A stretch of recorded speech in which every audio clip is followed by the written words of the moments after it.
આપણા ધારાસભ્ય માટે જોરદાર તાળીઓથી વધાવી લઈએ મિત્રો। આપણે તો ખૂબ ગૌરવશાળી અને ખૂબ નસીબ છીએ। આપણું સર હંમેશા ઊંચું હોવું જોઈએ। આપણે ગર્વ લેવું જોઈએ કે આપણા માન્ય ધારાસભ્ય શ્રી આપણા ગામના છે। એટલે ફરીથી આપણે સૌ તાળીઓથી ધારાસભ્ય શ્રીને વધાવી લઈએ મિત્રો। મિત્રો આપણા સમાજનો એક ઉગતો સૂરજ કહેવાય, એટલે આપણે સૌ જરા પણ કચાશ નહીં કરીએ, આપણે સૌ જોરદાર તાળીઓથી વધાવી લઈશું। આપણા ધારાસભ્ય સાહેબ શ્રી ચેતરભાઈ વસાવા સાહેબનું સ્વાગત થઈ રહ્યું છે, ત્યારે આપણે સૌ તાળીઓ પાડવામાં જરા પણ કચાશ નહીં કરીએ।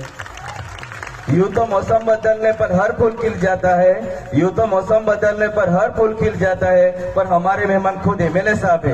एक ऐसे फूल है जिसके खिलने पर हर मौसम बदल जाता है। जोरदार ताड़ियों से बधाई मित्रों। હવે